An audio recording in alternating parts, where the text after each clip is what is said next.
Hello friends, this is my first YouTube video. So before proceeding further, I'd just like to ask you all a small thing. If there are any mistakes, if there are any errors in the way I have presented, or something that I can improve upon, please do let me know. Having said that, this is a small video I just wanted to put out. This is my new Tata Nexon. This is the 2021 variant. The exact month of manufacturing is April 2021. So I received the delivery of this vehicle in April itself. And I have had this vehicle with me for about a week now. I got it delivered somewhere in the third week of April, and I've had this vehicle for a week now. But unfortunately, due to the prevailing circumstances with COVID, I did not get the opportunity to travel much. As you can see, I could only travel about 185 kilometers. That is because the place from where I got it delivered to my hometown it's about 120 kilometers, and the showroom people had already driven it for around 50 kilometers. So that's why this is about 185 kilometers driving. So there's not much of a driving experience for me with this vehicle. But having said that, I just wanted to make this video because there are a few things that has changed with this vehicle post the 2020 variant. That is, in 2021 they have made certain specific changes. The number one change is the outside. On the outside you could see that the dual tone variant color, regardless, now this is regardless of you ordering a dual tone variant or a single color variant.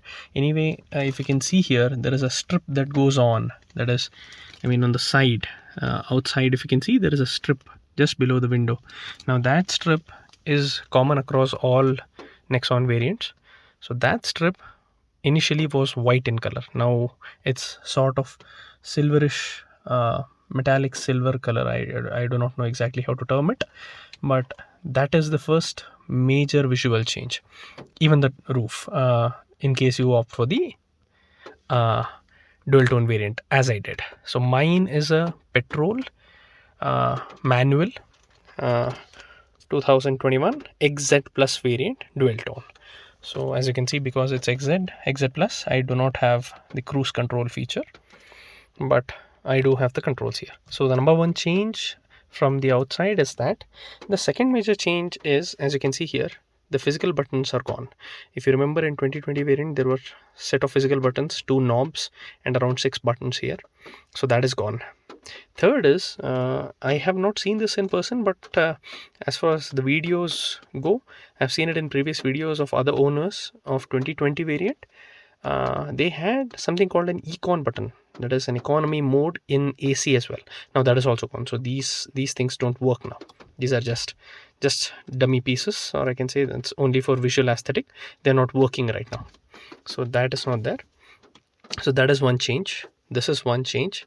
The buttons are gone now. Now Tata says this is for safety purpose. As far as I have read in the articles, their justification is that we have done this because we want the drivers or people in the vehicle to be more safe and concentrate more on driving. I feel this is a negative impact, because having physical buttons creates a sort of a muscle memory for us, wherein without looking at the screen or without looking at the display, concentrating on the driving, we can still make all the necessary changes that we need to do, for example, to increase or decrease the volume or change. However, I understand having these buttons on the steering also makes the same purpose. We can do the same things, almost all the same things, but there is a difference in the way the knobs work, the rotating knobs work, and these buttons work. So I feel having the physical buttons was making much more sense. However, Tata has decided to go with it, and that is one change which I wanted to say. The other change that I want to say is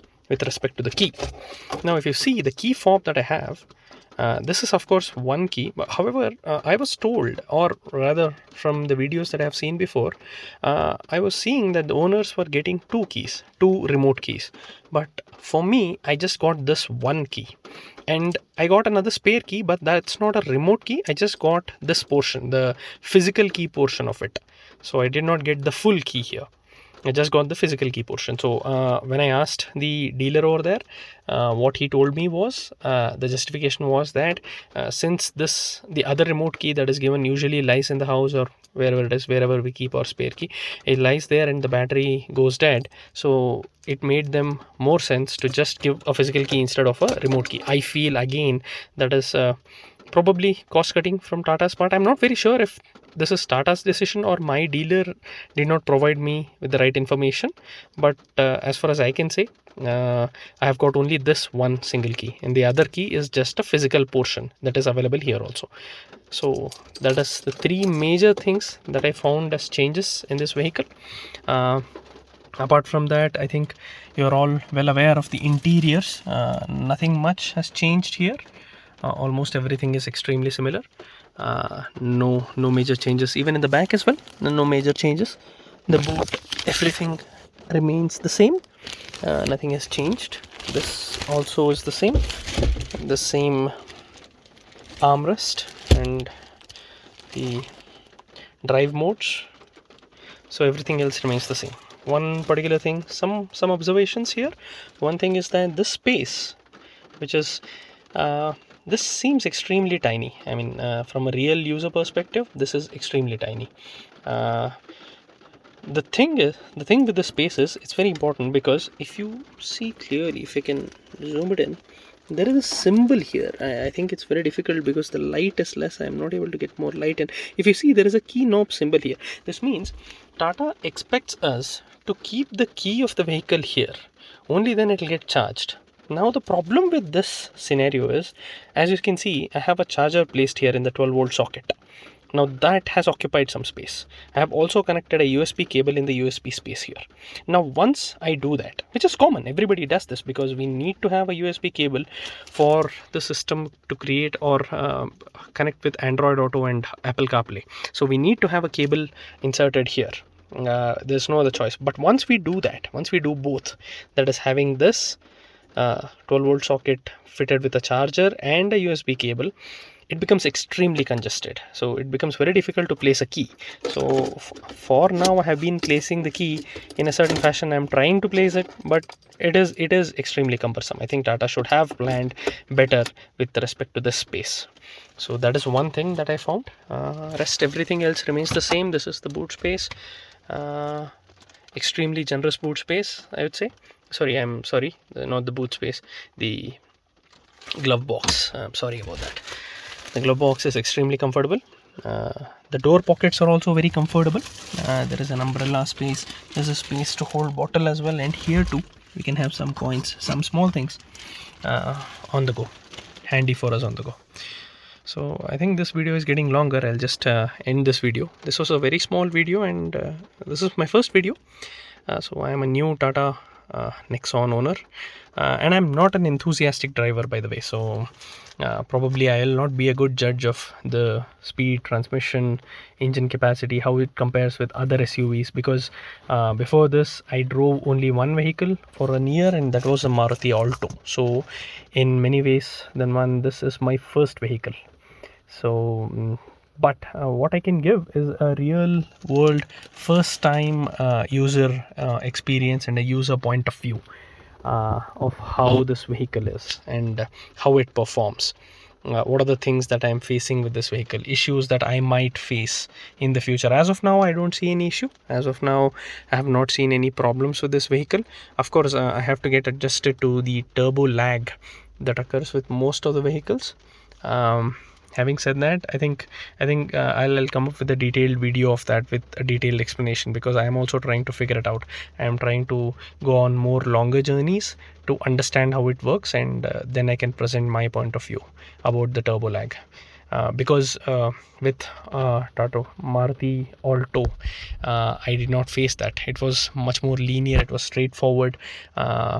So there is the idea of turbo lag is new for me. So I'll come up with another video in the future explaining that. Also, I would also like to know if you guys would want to know anything from the new 2021 Tata Nexon variant, anything with respect to whatever maybe your queries. I just have had this vehicle for a week now, so So not more than that. If you guys have any queries, any suggestions on how I should present the videos, for now I just thought, instead of making a full walk around which is already available, just wanted to show some basic changes that happened with the 2021 variant. Also, the one thing is that there is a knob here which is still there, which I think most people know about. This is a hook to hold some small baggage at the near the leg, so that hook is also available. Some minor details. So alright guys, I think this video is getting lengthy. I'll just end my video here, and if you guys would want to know anything else, please do let me know. If you want detailed information on anything, I'll try and provide that. Thank you guys, stay safe and have a good day.